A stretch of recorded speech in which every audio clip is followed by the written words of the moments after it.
মালয়েশিয়ায় ২৬৫ অভিবাসী আটক, ১৩৮ জনই বাংলাদেশি। মালয়েশিয়ার জোহর রাজ্যে ২৬৫ জন অভিবাসীকে আটক করা হয়েছে। এর মধ্যে ১৩৮ জনই বাংলাদেশি। শুক্রবার সকালের দিকে জোহর রাজ্যের বিভিন্ন স্থানে অভিযান চালিয়ে অবৈধ অভিবাসীদের আটক করা হয়।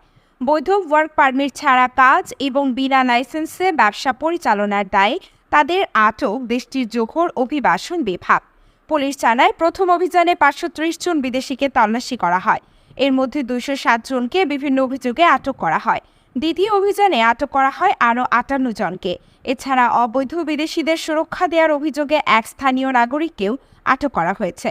স্থানীয় বাসিন্দাদের অভিযোগের ভিত্তিতে এই অভিযান পরিচালনা করা হয়। অভিযানে বাংলাদেশি ছাড়া চীন, Myanmar, Pakistan, Indonesia, Vietnam, Bharat ও শ্রীলঙ্কার নাগরিক রয়েছে। এসব অভিবাসীরা দেশটিতে বৈধ পারমিট ছাড়া কাজ এবং বিনা লাইসেন্সে ব্যবসা পরিচালনা করে আসছিল বলে জানিয়েছে পুলিশ। আটককৃতদের জোহর রাজ্যের সেতিয়া ট্রপিকা অভিবাসী বন্দি শিবিরে পাঠানো হয়েছে। এদিকে মালয়েশিয়া জুড়ে ধরপাকড় শুরু হয় গ্রেপ্তার আতঙ্কে রয়েছেন শত শত প্রবাসী বাংলাদেশি।